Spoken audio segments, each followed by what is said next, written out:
அனைத்து நண்பர்களுக்கும் வணக்கம். உங்கள் ஆஸ்ட்ரோ பழனிசாமிகள் பேசுகிறேன். இந்த காணொளியில் மிதுனம் ராசிக்கு குரு பெயர்ச்சி பலன்களை பொது பலனாக பார்க்கலாம். ஏற்கனவே அஷ்டமத்து சனியிலிருந்து இப்போ தான் வெளியே வந்திருக்கீங்க. கஷ்டங்கள்லாம் விடுபட்டு இனிமேலாவது நல்லா இருக்கலாம், இனிமேலாவது நல்லது நடக்கும் அப்படின்ற ஒரு எதிர்பார்ப்பில் இருக்கிறீங்க. அதே சமயத்தில் 11ஆம் பாவகத்தில் கடந்த காலத்தில் குரு, லாபஸ்தானத்தில் குரு இருந்தும் பெரிய நன்மைகளை கொடுக்கல. குறிப்பாக ராகுவோட குரு சேர்ந்ததுனால பொருளாதார ரீதியாக கஷ்டங்களையும் பாதிப்புகளையுமே கடந்த காலத்தில் அனுபவிச்சிருக்கீங்க.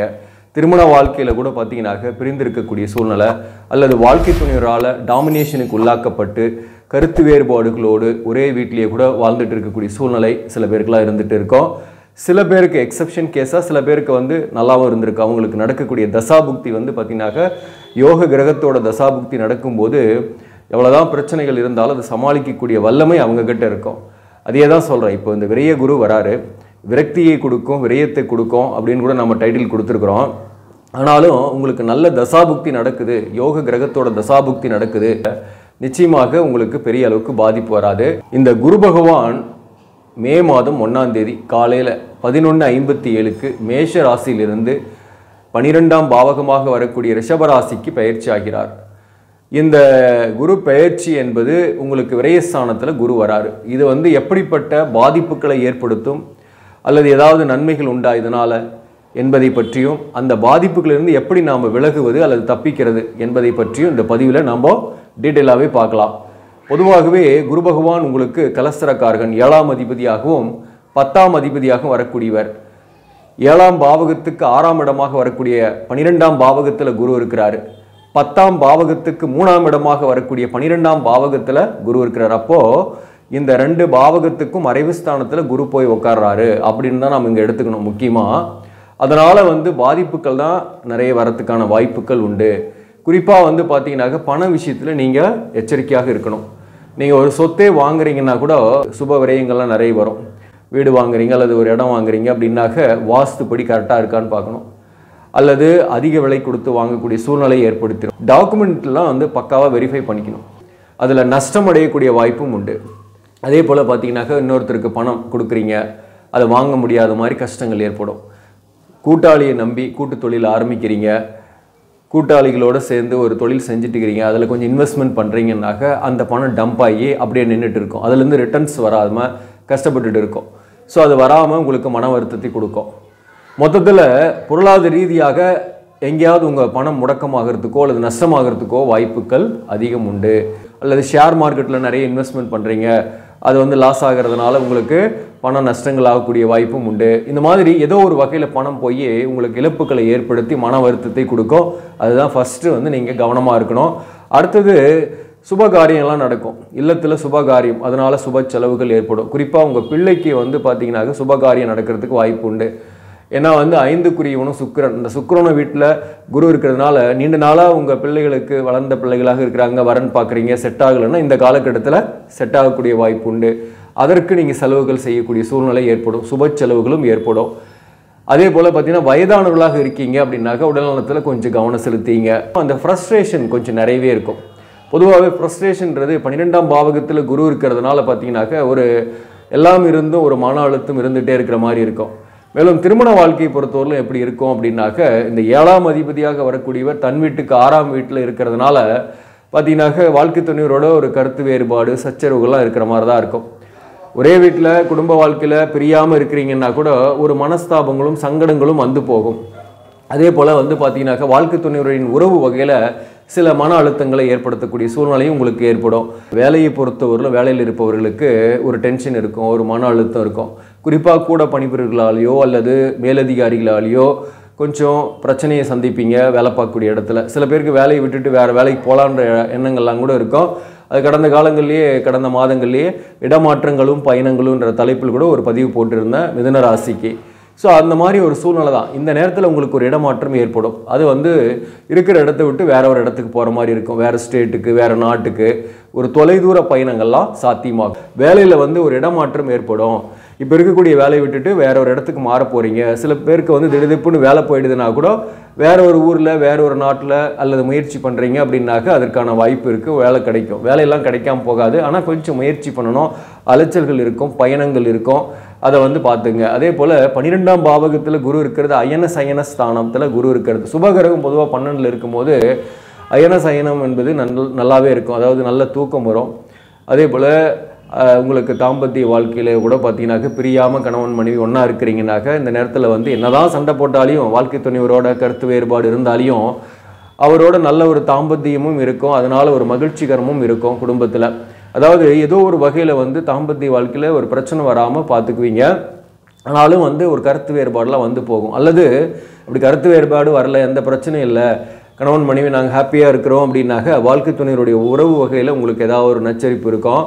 அல்லது வாழ்க்கை துணைவருக்கே கூட உடல்நலம் பாதிப்பு ஏற்பட்டு அதுக்கு கொஞ்சம் மருத்துவ செலவு செய்கிற மாதிரி இருக்கும். ஸோ அந்த வகையில் மட்டும் கொஞ்சம் கவனம் செலுத்திங்க.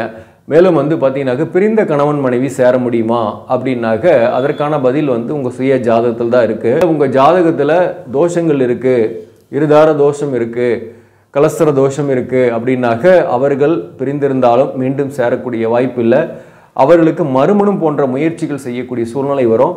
ஆனால் அந்த மறுமணமும் இப்போ வந்து பார்த்தீங்கன்னாக்க கொஞ்சம் தடைகளோடு இருந்து அதுக்கப்புறம் தான் செட் ஆகும்.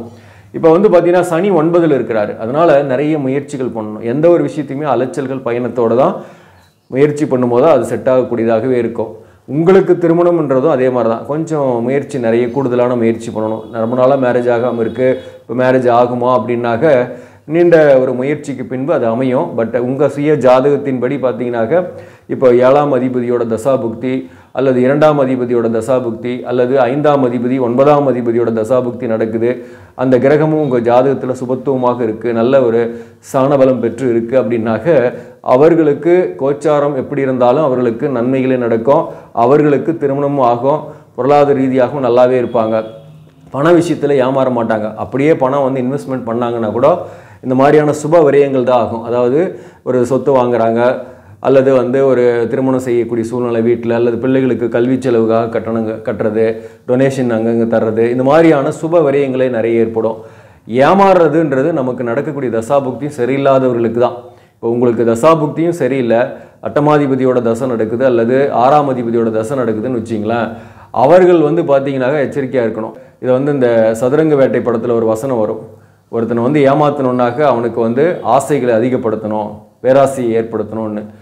அப்போ வந்து என்ன பண்ணுவாங்க, உங்கள்கிட்ட வந்து அதிக வட்டி கொடுக்குறேன், அல்லது நீங்கள் குறைவான முதலீடு செஞ்சால் கூட அதிகமாக பணம் ரிட்டர்ன்ஸ் கிடைக்கும், அல்லது இப்போ பணம் கொடுங்க ஒரே ஒரு வாரத்தில் திருப்பி கொடுத்துட்றேன் அப்படின்னு சொல்லி உங்கள்கிட்ட பணம் வாங்குறாங்கன்னாக்க நிச்சயமாக அந்த அசல் போயிடுச்சின்னு அர்த்தம்.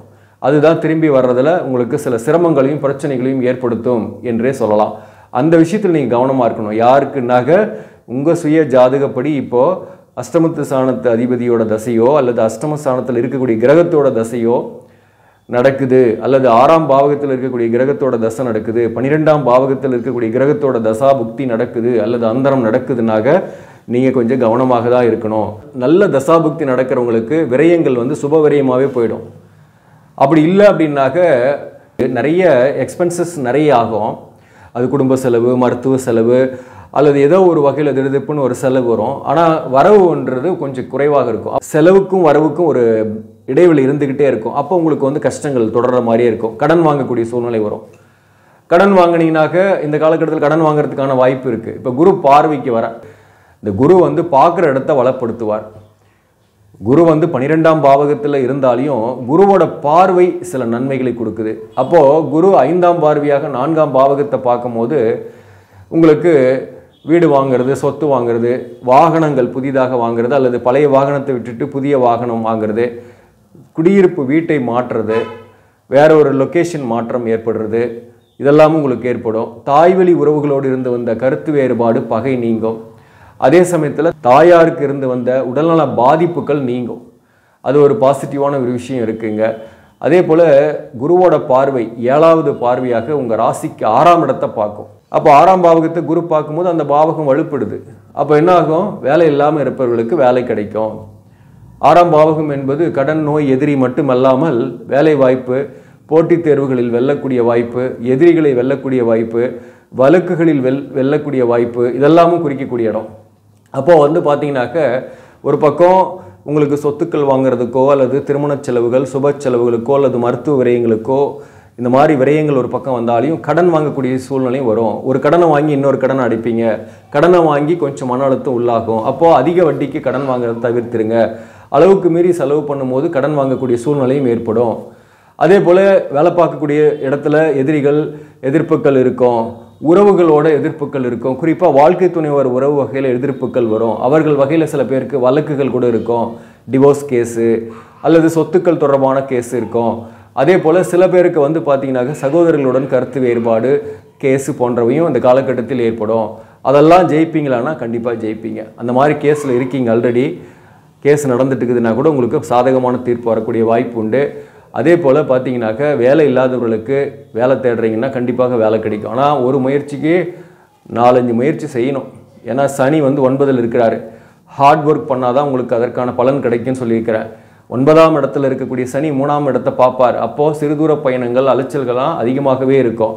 ஏற்கனவே வேலையில் இருப்பவர்களுக்கு ஒரு வேலையை விட்டுட்டு இன்னொரு வேலைக்கு போகிற மாதிரி இருக்கும். படிக்கக்கூடிய மாணவர்களுக்கு கல்வியில் நல்ல ஒரு கான்சன்ட்ரேஷன் ஏற்படும். நல்லாவே படிப்பீங்க, நல்லாவே தூங்குவீங்க. அதே போல் அடுத்த வருஷம் வந்து பார்த்தீங்கன்னாக்க ஒரு எக்ஸ்பென்ஸ் பண்ணி ஒரு நல்ல நீங்கள் விரும்பிய கோர்ஸில் சேர்ற மாதிரி இருக்கும். கொஞ்சம் அதுக்கு பணம் செலவாகும். அதுதான் ஒன்று. அதே போல் பார்த்தீங்கன்னாக்க போட்டித் தேர்வு எழுதக்கூடியவர்கள், இந்த டிஎன்பிஎஸ்சி டிஆர்பிக்காக ப்ரிப்பேர் பண்ணக்கூடியவர்கள் வந்து தாராளமாக ப்ரிப்பேர் பண்ணலாம். இந்த வருஷத்தை பொறுத்தவரையிலும் வேலை வாய்ப்பு கிடைக்கிறதுக்கு வாய்ப்பு உண்டு. ஆனால் உங்கள் சுய ஜாதகத்தில் அரசு பணிக்கு போகிறதுக்கான பிராப்தம் இருக்கணும். இந்த குருவின் பார்வை 9ஆம் பார்வையாக உங்கள் ராசிக்கு 8ஆம் பாவகத்தை பார்க்குது. இந்த 8ஆம் பாவகம் என்பது, அதாவது 9ஆம் பாவகத்துக்கு 12ஆம் பாவகம் என்பது தான் 8ஆம் பாவகம். அப்போது தந்தையின் உடல்நலனில் கவனம் செலுத்திங்க. தாயாரின் உடல்நலனில் ஓகே, ஆனால் தந்தையின் உடல்நலனில் கவனம் செலுத்திக்கணும். பூர்வீக சொத்தில் சில பிரச்சனைகள் வில்லங்கங்கள் வரும். அதில் நீங்கள் வெற்றி அடைவீங்க. அதே போல் இந்த 8ஆம் பாவகத்துக்கு குரு பார்வை இருக்கனால இடமாற்றங்கள் பயணங்கள் ஏற்படும். தொலைதூர பயணங்கள் கூட சாத்தியம் இருக்குது. கடன் வாங்கக்கூடிய வாய்ப்புகளும் உங்களுக்கு இந்த காலகட்டத்தில் இருக்குது. சில பேருக்கு வந்து பார்த்தீங்கன்னாக்க பழிச்சொல்லோ அவமானத்திற்கு உள்ளாகக்கூடிய சூழ்நிலையும் சில பேருக்கெல்லாம் ஏற்படும். அதெல்லாமே வந்து நம்ம ஜாதகத்தில் நல்ல தசாபுக்தி நடக்கலைன்னா தான் இதெல்லாம் ஏற்படும். இல்லை அப்படின்னாக்க பெரிய அளவுக்கு உங்களுக்கு பாதிக்காது. அதையும் நல்லா தெரிஞ்சிங்க. மொத்தத்தில் பார்த்தீங்கன்னாக்க இந்த குரு பெயர்ச்சியில் நீங்கள் கவனமாக தான் இருக்கணும். இன்வெஸ்ட்மெண்ட் பண்ணுறீங்க, கூட்டு தொழில் ஆரம்பிக்கிறீங்க அப்படின்னாக்க ரொம்ப ரொம்ப கவனமாக இருக்கணும், அல்லது தவிர்க்கிறது நல்லது. ரெண்டாவது, உடல் நலத்தில் கவனம் செலுத்திங்க. குரு பெயர்ச்சிக்கு ஒரு சிறந்த பரிகாரம் என்ன அப்படின்னாக்க, நீங்கள் ஆடை தானம் செய்கிறது. வியாழக்கிழமையில் நீங்கள் புரோகிதர்கள், அந்தணர்கள், மதிக்கத்தக்க மனிதர்கள், ஆசிரியர்கள், சாதுக்கள் இவங்களுக்கு வந்து பார்த்தீங்கன்னாக்க நீங்கள் ஆடை தானம், அங்கவஸ்திரம் மஞ்சள் நிறத்திலையோ அவங்க உடுத்தி கொள்ளுற மாதிரி ஒரு நீட்டான ஒரு ட்ரெஸ்ஸை நீங்கள் எடுத்து கொடுங்க. கண்டிப்பாக உங்களுக்கு வந்து இது குறைவான செலவு தான் ஆகும். வியாழக்கிழமையில் ஒரு 3 பேருக்கு நீங்கள் டிஃபன் வாங்கி கொடுங்க, அல்லது ஏதாவது ஒன்று சாப்பாடு சித்திரான்னம் வாங்கி கொடுங்க, அல்லது லெமன் சாதம் வாங்கி கொடுங்க. இதெல்லாம் வந்து உங்களுக்கு நன்மைகளை கொடுக்கக்கூடியதாகவே இருக்கும். பெரிய அளவுக்கு பாதிப்புகளை கொடுக்காத இருக்கும். ஆடை தானமும் உணவு தானமும் உங்களை காக்கும் ஆயுதமாக இந்த குரு பயிற்சியில் இருக்கும். ஆக நண்பர்களே, இந்த பதிவு உங்களுக்கு பிடிச்சிருந்தாக லைக் பண்ணுங்கள். இதை மற்றவர்களுக்கும் ஷேர் பண்ணுங்கள். இன்னும் நம்ம சேனலை சப்ஸ்கிரைப் பண்ணாமல் பார்க்குறவங்க சப்ஸ்கிரைப் பண்ணி கண்டினியூ பண்ணுங்கள். இதன் மூலம் உங்களுக்கு ஒரு சரியான ஜோதிட தகவல்களும் ஆன்மீக தகவல்களும் கிடைக்கும். நன்றி, வணக்கம்.